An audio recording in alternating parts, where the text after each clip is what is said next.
اب اسے کوئی بیان کر رہا ہے کہ ابے ٹانگ لگوا لے, بڑا فائدہ ہوتا ہے, بھاگتا ہے دوڑتا ہے اور چلتا ہے, بڑا فائدہ. وہ کہے کہ کیا ہو, میں تو بالکل نارمل ہوں. اسے نارمل کیوں وہ اپنے آپ کو کہہ رہا ہے کہ اس نے دیکھے, جتنے بھی دیکھے وہ سارے اپنے جیسے لنگڑے ہی دیکھے ہیں.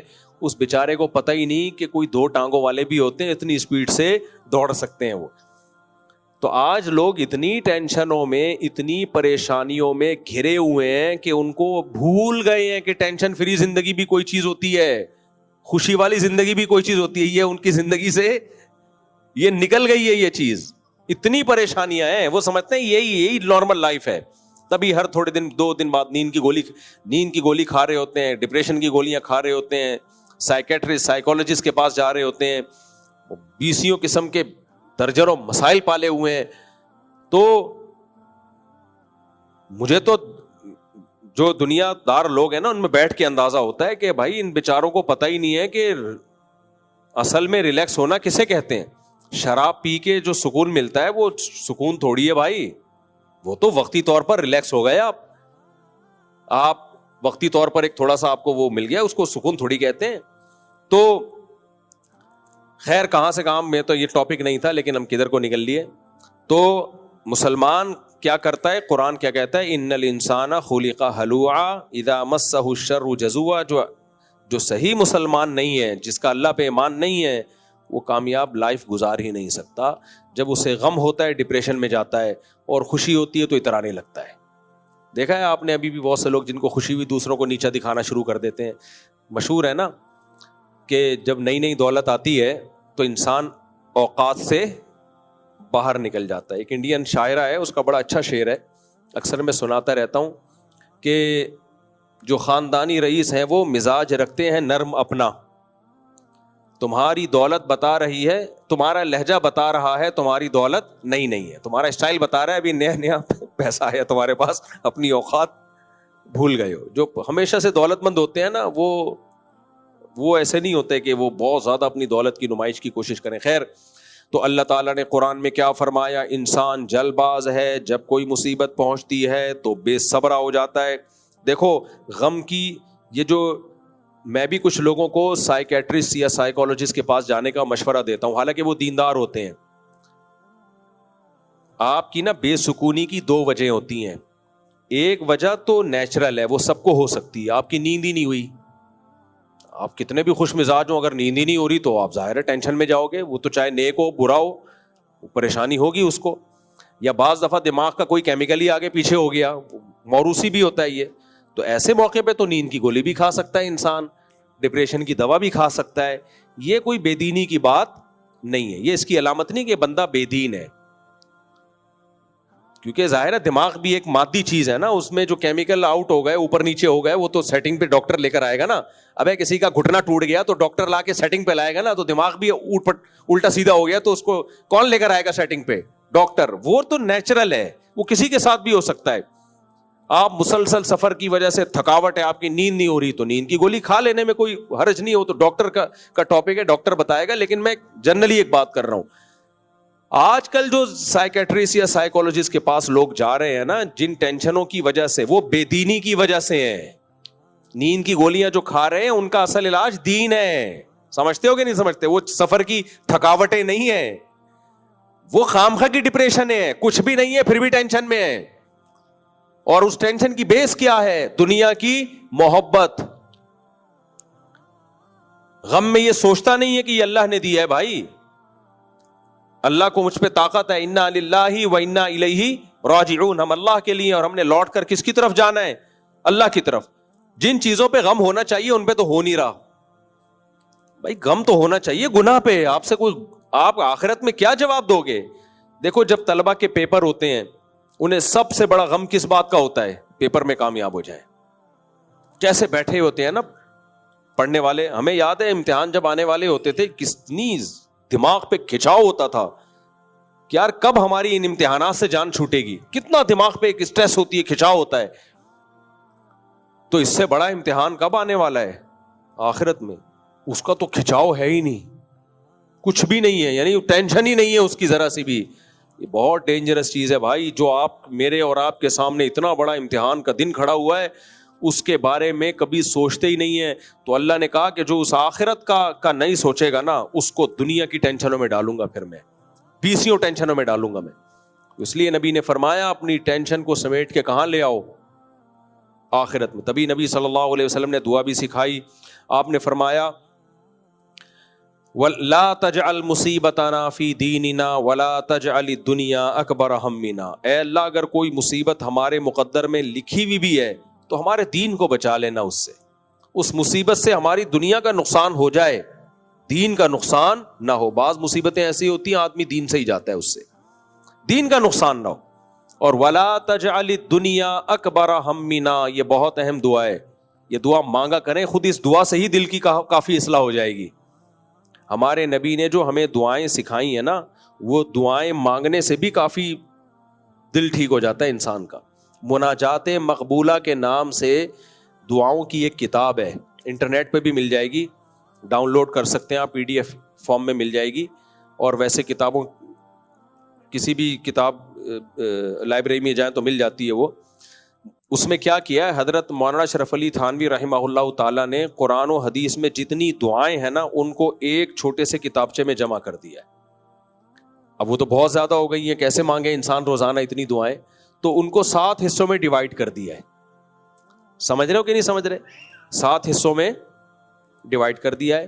اور اس کو آسانی کے لیے نام دے دیا ہفتے کے دن, اتوار کے دن, پیر کے دن, منگل کے دن, بدھ کے دن, جمعرات کے دن اور جمعے کے دن. تو 7 حصوں میں ڈیوائڈ ہونے سے وہ مختصر ہو گئی ہیں.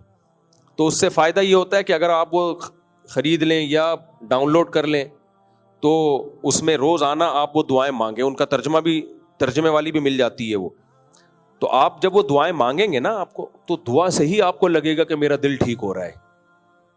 دیکھو جب کسی سے آپ منگوائیں نا کہ یہ مانگو, تو یہ احساس اس کے اندر پیدا ہوتا ہے تھوڑے دنوں میں کہ مانگنے کی چیز اصل میں یہ ہے, میں غلط چیز مانگتا رہا ہوں اب تک, فوکس تو مجھے اس چیز کو کرنا چاہیے.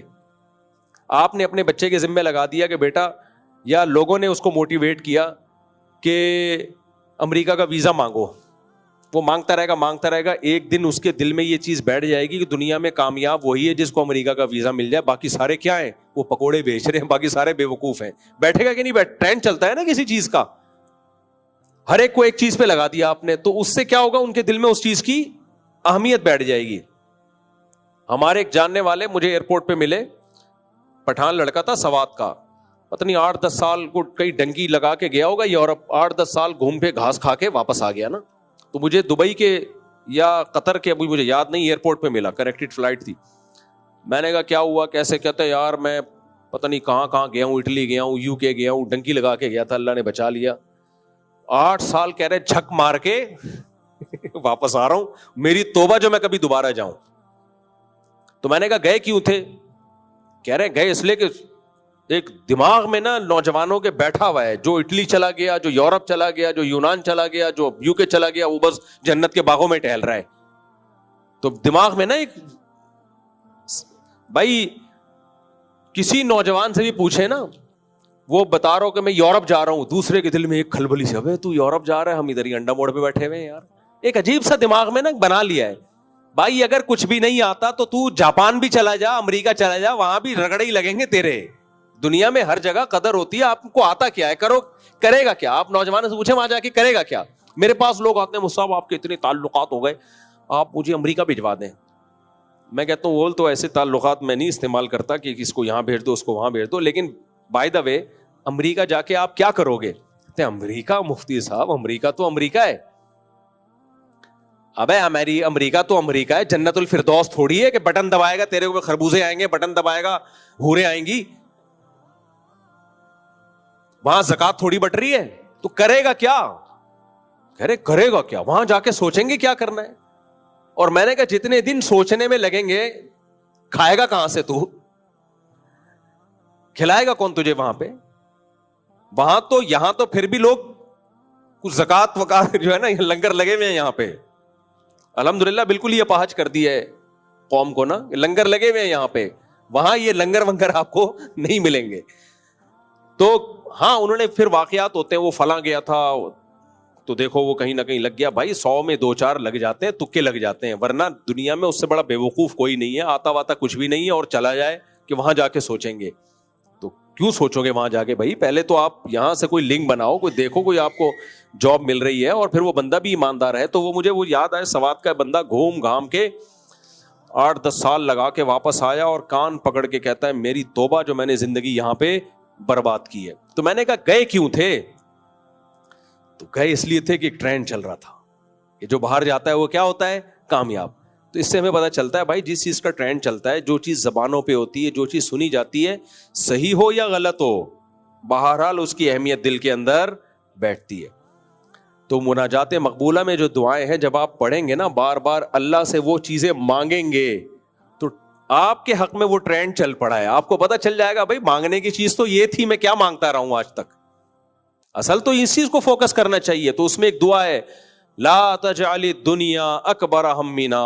مجھے بڑا مزہ آتا ہے یہ دعا مانگنے میں. اے اللہ دنیا کو ہماری بڑی فکر نہ بنا دینا, اتنا گھٹیا نہ بنانا ہمیں.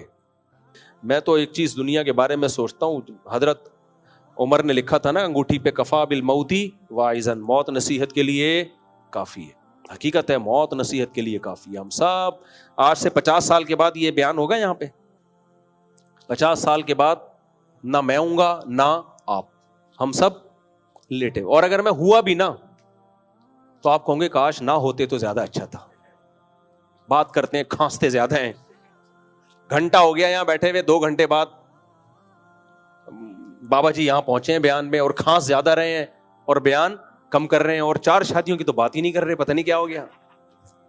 100 سال میں کون بات کرے گا 4؟ کیا خیال, پتہ نہیں کیا ہو گیا. مفتی صاحب آپ 50 سال پہلے کے بیان سنو اور آج کے سنو, بہت فرق آ گیا. وہ مفتی رہے نہیں ہے. تو اتنی جلدی موت آتی ہے بھائی, کچھ پتا نہیں ہے کون کب نکل جائے پتلی گلی سے.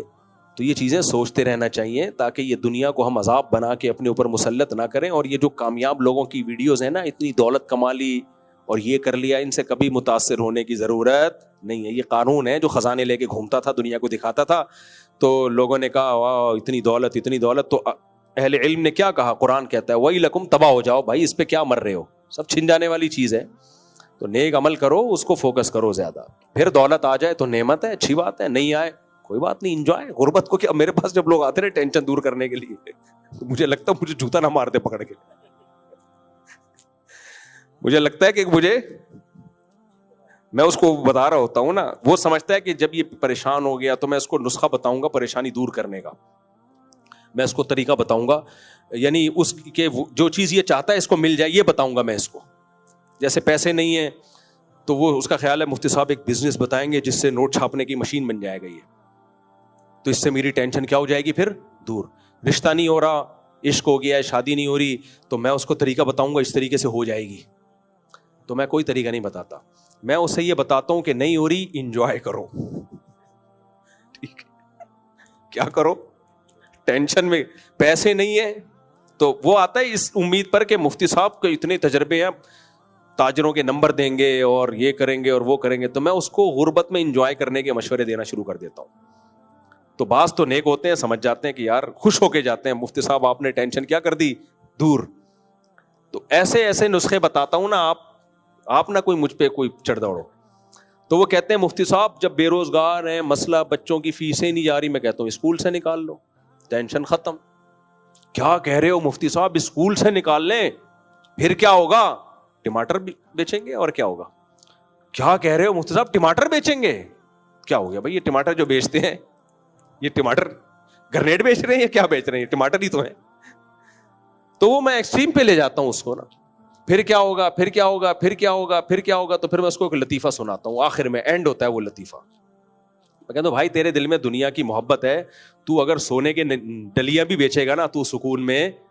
حقیقت ہے جو دنیا کو مسافر خانہ نہیں سمجھتا نا, وہ پاکستان کا صدر بن کے بھی ٹینشن میں ہی رہے گا, ٹینشن لے گا بھی, ٹینشن دے گا بھی. وہ تو دنیا کو مسافر خانہ سمجھے تو خوشی تو اس کی زندگی میں ہے, ٹماٹر بیچ کے بھی خوش ہے, اور دولت آئے گی تو اور خوش ہو جائے گا وہ. دنیا نعمت انہی لوگوں کے لیے جو دنیا کو مسافر خانہ سمجھتے ہیں, خوشی صرف انہی کے نصیب میں ہوتی ہے. جو نہیں سمجھتے میرے بھائی, ان کی ساری ضرورتیں بھی پوری ہو جائیں وہ کم بخت خوش پھر بھی نہیں رہ سکتے. ان پر ایسی نحوست اللہ نے مسلط کی ہے, وہ دولت کے انبار بھی ہو جائیں گے نا, وہ کم بخت خوش نہیں ہوگا. تو کہاں سے کہاں بات چلے گی, بس وہ ایک لطیفہ سنا دوں, بہت دفعہ سنا چکا ہوں, ایک اینڈ اچھا ہو جائے نا تاکہ بیان کا. وہ ایک آدمی تھا نا جو ٹینشن نہیں لیتے, ان کی مثال دے رہا ہوں. وہ ایک نوجوان نا سمندر کے کنارے پڑا ہوتا تھا, بنیان پہن کے لیٹا ہوا ہے. کوئی بزرگ آئے, کہنے لگے بیٹا کچھ پڑھ کیوں نہیں لیتے؟ کہتا ہے پھر کیا ہوگا, اچھا سگریٹ بھی پی رہا ہے, دھواں ناک سے بھی نکال رہا ہے, منہ سے بھی نکال رہا ہے, بیٹا کچھ پڑھ کیوں نہیں لیتے؟ انکل پڑھنے کے بعد کیا ہوگا؟ میں میٹرک کرنا کتنے سال میں؟ 10 سال میں. انکل 10 سال میں میٹرک کیا, پھر کیا ہوگا؟ کہتے ہیں پھر 2 سال کرنا, انٹر ہو جائے گا. پھر کیا؟ پھر BA کر لینا. پھر کیا؟ پھر جی ماسٹرز کر لینا. پھر کیا؟ پھر جی یہ کر لینا, وہ کر لینا. 18-20 سال نکال دیے اس کے نا. انکل پھر کیا ہوگا؟ بیٹا پھر اچھی جاب ملے گی. انکل پھر کیا ہوگا؟ جاب ملے گی تو پھر شادی ہو جائے گی اچھی جگہ. انکل پھر کیا ہوگا؟ پھر بیٹا اولاد ہوگی تمہاری. پھر کیا ہوگا؟ بڑا گھر بنانا. پھر کیا ہوگا؟ لائف کو انجوائے کرنا. تو کہہ رہے ابھی کیا کر رہا ہوں میں, ابھی کیا کر رہا ہوں. انکل آپ جو طریقہ بتا رہے ہو نا, اس کو تو پتہ نہیں کتنا ٹائم لگے اور انجوائے ہو کہ نہ ہو, ہر مرحلے پر رکاوٹیں. ابھی کیا ہے, فری پھوکٹ کا انجوائے. تو یہ غلط تھا. یہ ایسا نہیں کہ آپ بھی اسی طرح انجوائے کرنا شروع کر دیں. تو لیکن اتنی بات ضرور ہے کہ پریشانیاں دور کرنا, آپ کی حاجتیں پوری کرنا, یہ اللہ کے ہاتھ میں ہے, یہ آپ کے کہنے سے نہیں ہوگا. ہاں ٹینشن مسلط کرنا, اس کا اللہ نے آپ کو اختیار دیا ہے. دنیا کو مسافر خانہ سمجھنا شروع کر دو بھائی, تو غموں میں بھی خوشیاں, اور اگر مسافر خانہ نہیں سمجھتے تو خوشیوں میں بھی کیا غم. تو وہ دعاؤں کی کتاب لازمی خریدیں, صحیح ہے نا, اس میں بہت زبردست دعائیں ہیں. اس سے یہ پتہ چلے گا کہ ہمیں مانگنا کیا ہے بھائی. تو آہستہ آہستہ دماغ بدلنا شروع ہو جائے گا کہ ہم جن چیزوں کو فوکس کر رہے ہیں وہ بھی ہے, لیکن وہ دوسرے درجے میں ہے. کہیں شادی کرنا چاہتے ہو تو دعائیں مانگ لو. اللہ تعالیٰ سمجھنے کی عمل کی توفیق عطا فرمائے بھائی.